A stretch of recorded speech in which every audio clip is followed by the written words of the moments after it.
Les amis, bonjour à tous et j'espère que vous allez bien, que tout se passe pour le mieux pour vous les amis. C'est l'heure de la saison, l'heure de la réponse presque finale.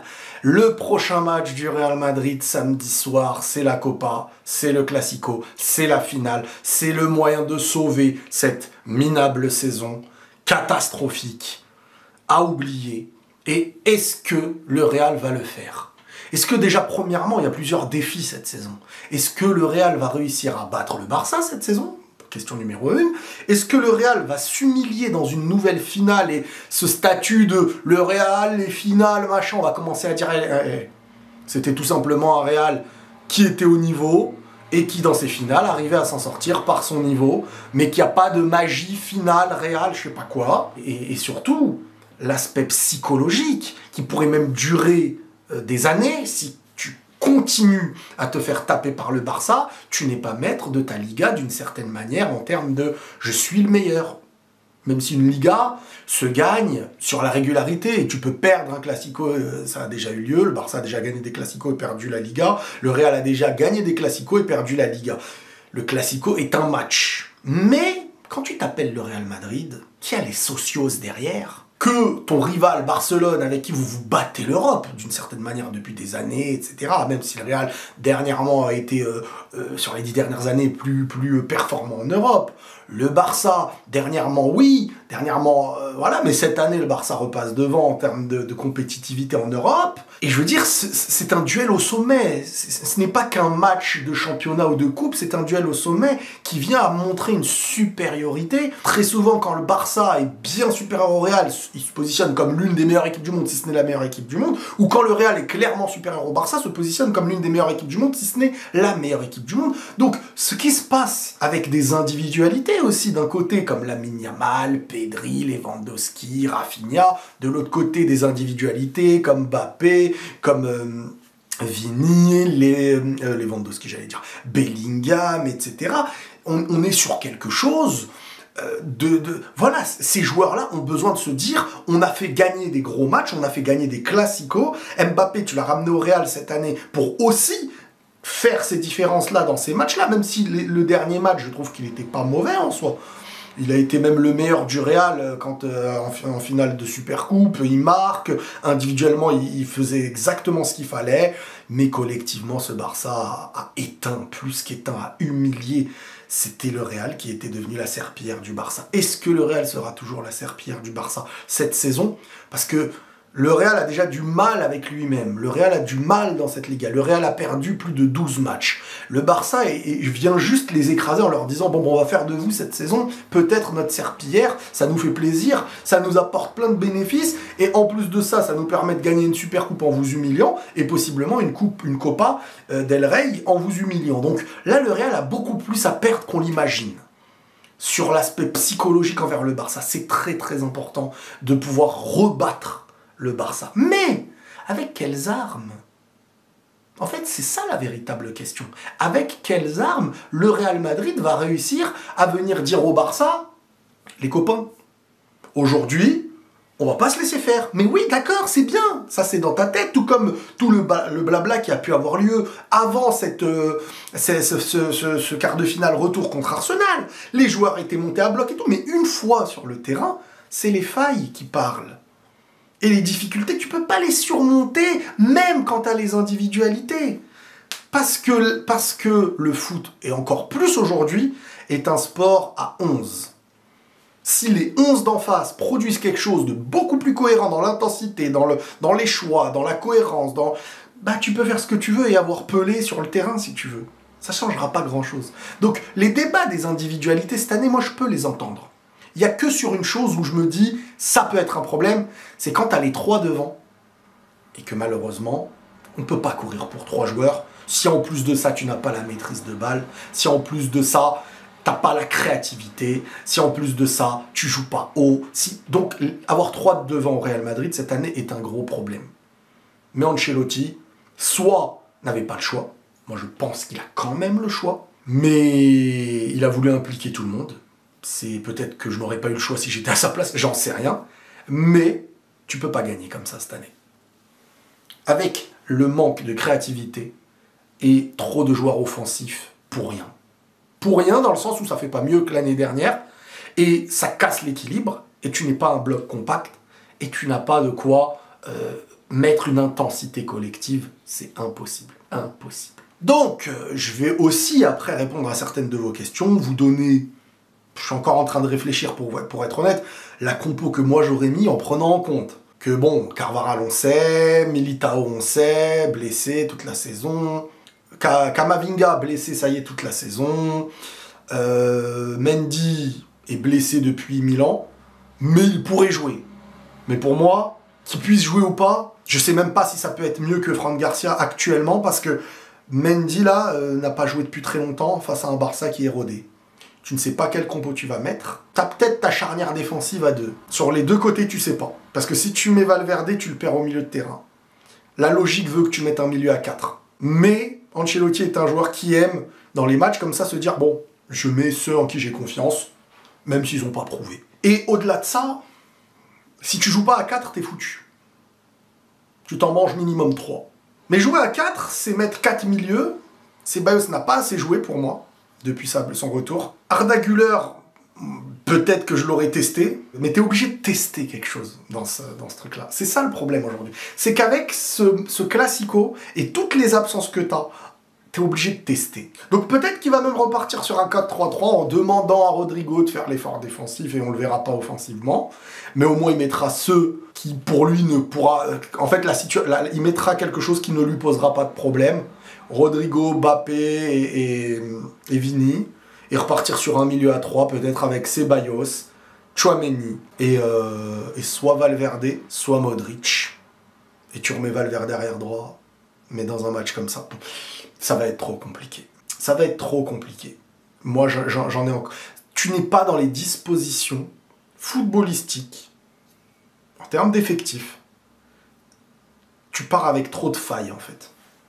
Là où le Barça, c'est une équipe collective. Ils peuvent perdre Lewandowski, que certains moments, ça va se ressentir, mais l'essence de l'équipe qui mène à la gagne, surtout face à un Real actuel, ça va être chaud. Ça va être chaud pour le Real, je vous le dis. Mais on verra. On verra. Je vais sélectionner quelques questions maintenant, les amis. Quelques questions que vous venez de me poser. Alors, Güler n'est-il pas la solution au manque de créativité au Real ? C'est une des solutions parmi la créativité qui peut exister. Mais pour moi, c'est surtout s'il n'y a pas Bellingham. S'il n'y a pas Bellingham, ou alors si Bellingham se positionne vraiment très très haut. Mais on n'a pas assez rodé. Normalement, c'est ça. Tu as une longue saison. Tu joues plein de compétitions.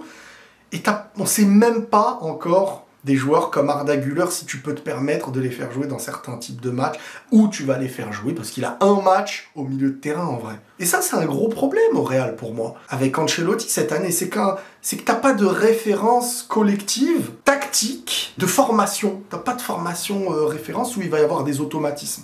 Donc oui, tu peux oser, et ça peut bien se passer, mais il faut de l'intensité.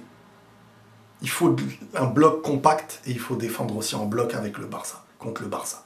Si tu cherches à répondre par le football, bien sûr il faut de la créativité, c'est pas spécialement ma réponse à la question, mais il faut de la créativité, mais il faut avant tout savoir défendre ensemble en bloc. Si tu veux juste répondre au football en disant je vais les attaquer offensivement face à leur football offensif, t'es mort. Quelle équipe cette année, en se disant, sur un aspect d'un match où il y a 0-0, hein, c'est pas t'as gagné 4-0 à l'aller, t'as 4 buts d'avance, c'est pas la même chose. Sur un aspect de match direct, une équipe qui a voulu jouer l'offensif face au Barça qui les a tués. Il n'y en a pas. Donc, Güler, ça peut être un essai de quelque chose, c'est clair. Le ballon, il en fera forcément bon usage. Mieux que certains. Mais après, il y a une addition de choses qu'il faut prendre en compte. Intensité, bloc, défensif, etc. Et ça englobe beaucoup plus de choses. Moi, je veux un Real avec 2 attaquants et un Bellingham qui peut monter. Et que quand il monte, tu as quand même au minimum 3. C'est-à-dire avec ballon, Bellingham monte. Sans ballon, Bellingham participe à un 4e milieu de terrain. Et avec un Vini, j'allais dire ou un Mbappé, mais Vini est plus dans quelque chose d'habituel, le fait qu'il joue dans une aile, dans le fait de revenir plus en défense. Pour moi, Vini fait quand même plus d'efforts défensifs, même dans les plus gros matchs des saisons passées, qu'un Mbappé qui est l'attaquant de pointe. Bon, quand il est attaquant de pointe, je peux pardonner, entre guillemets, hein. mais il en faut pas deux. Güler et Ceballos, qui préfères-tu voir démarrer le match? Güler m'a montré dernièrement un meilleur visage, mais Ceballos aura un aspect défensif. Ancelotti favorisera forcément un Ceballos qu'un Arda Güler, selon moi. Arda Güler, en fait, c'était rodé collectivement. Comme je vous ai dit tout à l'heure, tu peux te dire, ok, on sait à quoi il va servir, mais t'as pas de référence encore assez, t'as pas assez, ok. Tu vas essayer des choses dans un match où c'est un trophée qui est en jeu. Comment le Real va s'en sortir face au pressing barcelonais vu qu'ils ont beaucoup de lacunes dans la sortie de balle? Bah, t'as pas le choix. Tu vas essayer. On est fin avril, mais on est encore en train de se dire, on va essayer. Bah, tu vas essayer de t'en sortir avec du Ceballos, si tu arrives à sortir des... Voilà, tu vas travailler. Si Dieu le veut. Voilà, tout simplement au Real. À mon humble avis, Mbappé doit démarrer sur le banc et entrer en cours de match. Au vu des dernières prestations de Rodrigo, moi je pense quand même qu'il faut des mecs qui sont capables de tuer. Mbappé nous a montré quand même qu'il sait marquer des buts, même si contre Arsenal c'est décevant. Mais contre le Barça, il nous a montré quand même que les espaces étaient favorables. Et c'est un joueur qui aime les espaces et il peut les trouver quand même malgré tout face au Barça. Moi je suis pas inquiet sur l'aspect de pouvoir marquer. Je suis inquiet sur 90 minutes contre le Barça. Penses-tu que le Barça mettra moins d'intensité dans le pressing? Le Barça, toute la première mi-temps, ils vont être 100% intensité.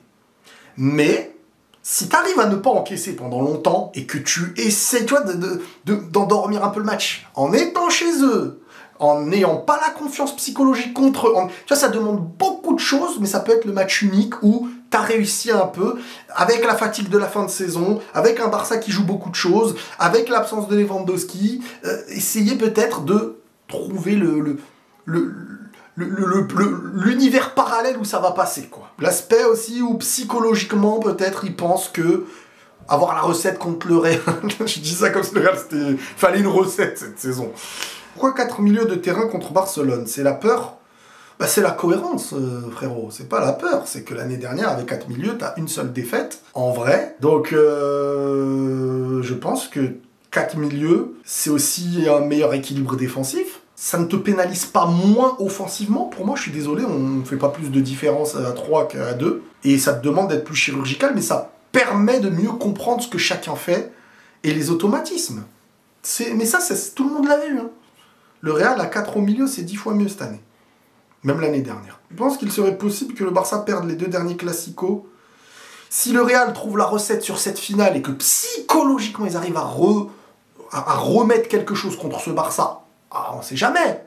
Mais pour l'instant, on est plus proche de se remanger une tarte que de regagner 2 classicos. Déjà, ça serait déjà bien. Tu préfères qui comme latéral gauche? Mais t'as pas le choix. Camavinga est blessé jusqu'à la fin de saison et je pense, les gars, qu'Ancelotti est énervé envers Camavinga. Il te le fait rentrer dans un match où tu mènes 1-0.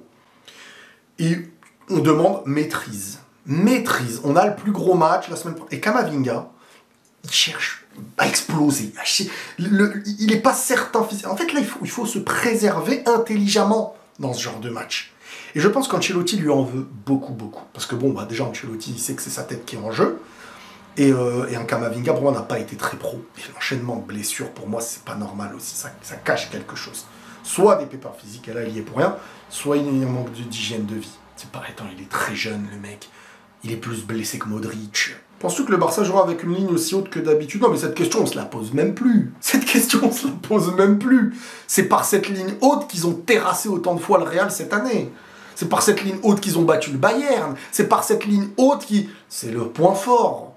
Donc oui, dans ce point fort, il y a des failles. Mais il y a plus de failles si tu recules au Barça et que tu es loin de créer le jeu, de presser, et donc moins physique, moins... Si tu recules, tu donnes beaucoup plus d'opportunités à un adversaire comme le Real. Pourtant, on pourrait se dire qu'avec Vini, Mbappé et tout, mais le Barça en fait sait qu'ils peuvent encaisser contre le Real. Mais ils savent que le match il dure 90 minutes et que pendant 90 minutes ils auront le ballon et ils auront plus d'occasions. Elle est là la force de ce Barça. Bellingham, normalement, il a été acheté pour jouer au milieu central, relayeur et créatif à la base. Pourquoi ne pas le reculer à ce poste? Parce que le Real a mieux fonctionné quand Bellingham il était dans son rôle l'année dernière, mais avec 2 joueurs devant. Le Real a mieux joué, a gagné la Ligue des Champions, a moins encaissé de buts, a été meilleur défensivement. Donc, je suis désolé, on peut pas dire faute à Bellingham. On peut pas dire Bellingham, en fait, maintenant, faut plus que tu joues haut, faut... Je suis d'accord avec vous sur la cohérence de quand on a 3 devant, c'est sûr qu'il doit reculer. Mais est-ce que 3 de devant avec Bellingham qui recule, c'est mieux que 2 de devant avec Bellingham qui monte? C'est ça qu'il faut se poser comme question. Crois-tu que le Real Madrid peut battre le Barça avec un Fran Garcia comme latéral? Je sais pas. Moi, c'est pas un joueur, en fait, qui m'inquiète, c'est le collectif. C'est pas que Fran Garcia. C'est Fran Garcia, possiblement Vasquez. Si c'est pas Vasquez, tu perds Valverde au milieu, donc tu perds intensité, possibilité de frapper de loin. Enfin, je veux dire, si tu mets quelque chose... En fait, c'est comme s'il y a plusieurs trous dans un tuyau, et t'as qu'un bout de scotch pour boucher un trou, mais ça fuit de l'autre côté. Tu bouches là, ça... c'est compliqué, les gars. C'est la muerte. Il n'y a même pas de meilleure formation possible. C'est juste qu'on sait que pour moi, c'est 4 milieux. C'est mieux avec 4 milieux et 2 devant. Largement. Mais ça m'étonnerait pas qu'Ancelotti, vu que il peut pas combler certaines brèches derrière, et donc sa facilité, c'est de ne pas mettre un gros sur le banc, donc il peut te mettre les 3 de devant avec Bellingham au milieu, et ça va être compliqué. En fait, pour moi, le match, vous savez, il va plus dépendre de ce que le Barça va faire que de ce que le Real va faire. Si on part du principe que tu joues à 4 au milieu. C'est ensuite, est-ce que le Barça va être chirurgical? Parce que le Barça, ils vont te dominer. Ils vont avoir le ballon. Ils vont être meilleurs que toi. Hormis miracle de la saison. Mais s'ils sont pas meilleurs, si, bien sûr, le Real peut faire le match de la saison, mais on est au mois de fin avril, les gars. On est à la fin avril. Il reste 4-5 matchs en Liga. Ça y est, je veux dire, tu ne vas pas te redécouvrir maintenant. Mais si le Barça est affaibli, si le Barça fait pas son meilleur match, si Lewandowski manque vraiment, là tu pourras te dire, bon, on n'est pas sur... Mais le Barça de cette saison, dans la logique, il te tape encore, hein, pour moi. Le Real n'a aucune victoire face à un gros qui sait jouer et qui fait une bonne saison. Il n'y en a pas. Cette année, t'es pas trop plus fort que l'Atlético, hein. Vraiment. Si tu prends toute la saison pour moi, tu les as battus au péno et... C'est pas comme si t'as dominé de ouf. Alors oui, t'as raté un péno dans le match. Oui, pour moi, il aurait pu avoir un péno aussi pour toi. Mais en dehors dans le jeu, les tuer dans le jeu, ça n'a pas eu lieu. Remporter la Coupe du Roi, selon toi, serait synonyme d'une saison réussie? Non, tu peux. Cette saison, elle n'est pas réussie. Hormis si tu prends la Liga et la Copa, c'est, j'ai envie de dire, un échec du Barça qu'une saison réussie. Saison, c'est saison. T'as pas été un conquérant. T'as perdu contre les plus forts. T'as pas battu un grand. Tu t'as souffert. C'est miraculeux. Je dirais plutôt c'est miraculeux et je serais heureux. Mais je dirais pas la saison. Bien sûr, tu gagnes la Liga et la Copa, d'accord. Mais tu prends juste la Copa, c'est pas une saison réussie. Mais c'est pas une saison d'année blanche et c'est une saison d'échecs sportifs. Mais tu prends un trophée et ça a déjà eu lieu. T'as déjà fait pire en termes de résultats. Donc tu sauves un peu ta saison, ça sera une réalité, ça, clairement. Et oui, il y a de fortes chances qu'on fasse un live après le match, en plus ce sera le week-end, donc sur Twitch, les gars, n'hésitez pas à aller m'ajouter, il y a les rediffs et tout Donc faites vite, les gars. Blindez Twitch, parce que quand je fais des lives, oh, tu fais des lives, on savait pas et tout. Bah attends, tu regardes pas les vidéos, donc si tu regardes pas les vidéos, pourquoi tu veux voir mes lives? Je comprends pas. Tu regardes pas mes vidéos en entier? Tu regardes pas les vidéos en entier? Et sur Insta, les gars, foncez sur Insta, il y aura des sondages, je vais vous faire gagner des choses. On essaye de rattraper l'ancien Insta, là c'est un nouveau football, les gars. Tout est dans la description. Est-ce que tu n'aurais pas voulu, sans aucune méchanceté, qu'Mbappé ne soit pas disponible pour ce match au vu des 2 rencontres? Mais attendez, là, en ce moment, les gars, en ce moment, Rodrigo, pour moi, ne fait pas peur en ce moment. En ce moment. Là où Mbappé, qui n'est pas du tout à son meilleur niveau, je le conçois, mais face à un Barça, un Mbappé, pour moi, c'est important. C'était le meilleur joueur du Real dans le dernier, et il y aura des espaces. Donc, parfois, l'espace, tu l'auras. Tu pourras faire le truc qu'il faut. C'est ça qui... Je veux dire, Mbappé, c'est quand même un mec qui peut beaucoup marquer face au Barça. Cette année, non. Si t'as pas Mbappé face au Barça, et que avec tous les absents que t'as en plus, c'est pas comme l'année dernière. T'as pas Carvajal, t'as pas Mendy, t'as plus les Nacho, t'as plus les Militao, t'as plus... Enfin, même il était pas là, mais... Je veux dire, attention, t'as plus Kroos, t'as plus... Donc là, tu veux m'enlever encore un mec capable de marquer des buts pour mettre en ce moment un Rodrigo qui n'est plus du tout dedans. Là, c'est... Non, c'est hors de question. Tu me dis ça quand c'est le prime. Tu me dis ça début de saison quand Mbappé était vraiment hors football, on dirait, et que Rodrigo enchaînait. Je dis, bah bien sûr, là, un match comme ça... l'équilibre serait plus cohérent, Vini, Rodrigo, Bellingham juste derrière, voilà, ça ressemble à l'année dernière, machin. Mais c'est pas le cas. Donc on verra. On verra, n'hésitez pas à me dire dans les commentaires un petit peu le scénario de tout ça que vous imaginez. Et on reviendra sur le match après celui-ci. On fera un live et on verra. Peut-être même avant, après, on verra. Mais rejoignez-moi sur Twitch, les amis. Prenez tous soin de vous et la paix sur vous.